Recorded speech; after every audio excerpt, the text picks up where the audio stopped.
Hi, I'm Louise from A2A Training, and I'm one of the lead independent endpoint assessors working on Content Creator Level 3 Endpoint Assessment. So today I'll talk to you about the project or campaign evaluation report, which is followed by a presentation of new content and questions.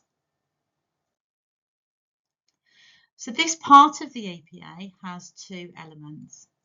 So the first part is that the apprentice produces an evaluation report based on a project or campaign they've contributed to and developed content for. And then the apprentice will complete a presentation and question and answer sessions. So the evaluative report is based on a project or campaign that the apprentice has contributed to and developed content for during the last 6 months of their apprenticeship leading up to Gateway. The project or campaign will have met the needs of the employer's business and be relevant to the apprentice's occupation and the content creator apprenticeship standard. The evaluative report must include at least an introduction, an analysis of how the campaign went against the original brief and branding requirements, data or evidence used as a base for future improvements, a summary of findings and lessons learned, and appendices which could include the customer journey mapping along with the original brief. We've got an evaluative report checklist in our system which is called ACE360, which is there to support you in preparation.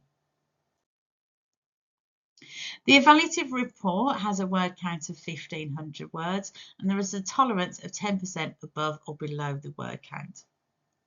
This does not include appendices and references. If you do go over the word count, our endpoint assessors will simply stop marking at that point. And if you do go under, we will accept it, but obviously you may be disadvantaging yourself in not using the full amount of words. So part 2 of this element of the endpoint assessment is the presentation of additional or new content with questions. So in this part of the EPA, the apprentice will present the additional or new content to the independent endpoint assessor. And the independent endpoint assessor will ask questions following the presentation. The apprentice must prepare and submit their presentation slides and speaker notes, as well as any supporting materials to the independent endpoint assessor via our system ACE360. So delivering the presentation.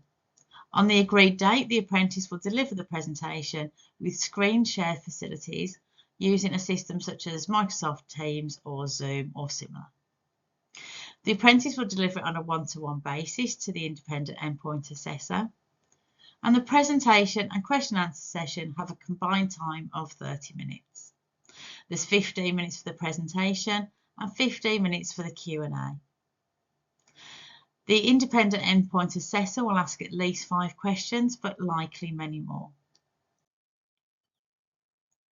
As part of the presentation, the apprentice should develop new content, pitch their recommendations and explain the expected impact of the new content, justify how they consider the most appropriate delivery platform, reference the evidence used to inform recommendations, and produce and present a mood board or other visual aid.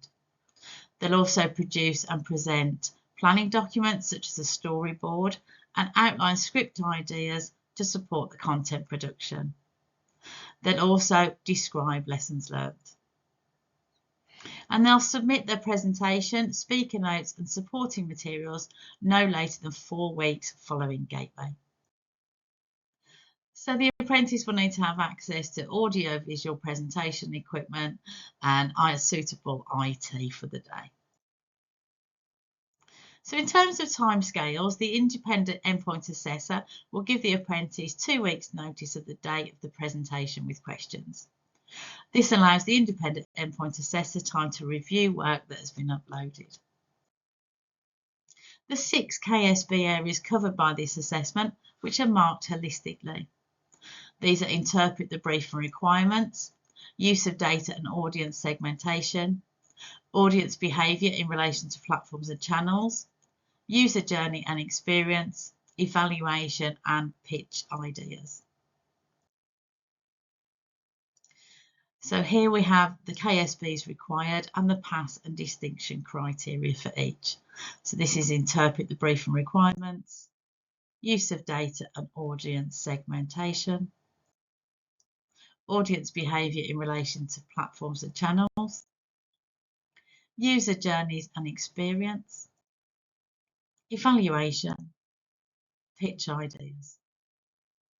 So for this element of the endpoint assessment, there is distinction, pass or fail grades available. The overall endpoint assessment is graded along with the professional discussion, which is supported by the portfolio of evidence, with an overall grade available of pass, merit, distinction or fail. So you'll need to be in a room on your own to complete your endpoint assessment, and it will most likely be completed online. The endpoint assessment is completed under examination conditions, and it can be completed from work, home, or from your college or training provider. Please log in around 15 minutes early to check your connection and that you've got no IT problems. And please always check the requirements of the assessment plan, and any changes to the assessment plan must be adhered to. Also remember your ID for the event. Good luck with your endpoint assessment, and here's our email address if you need us.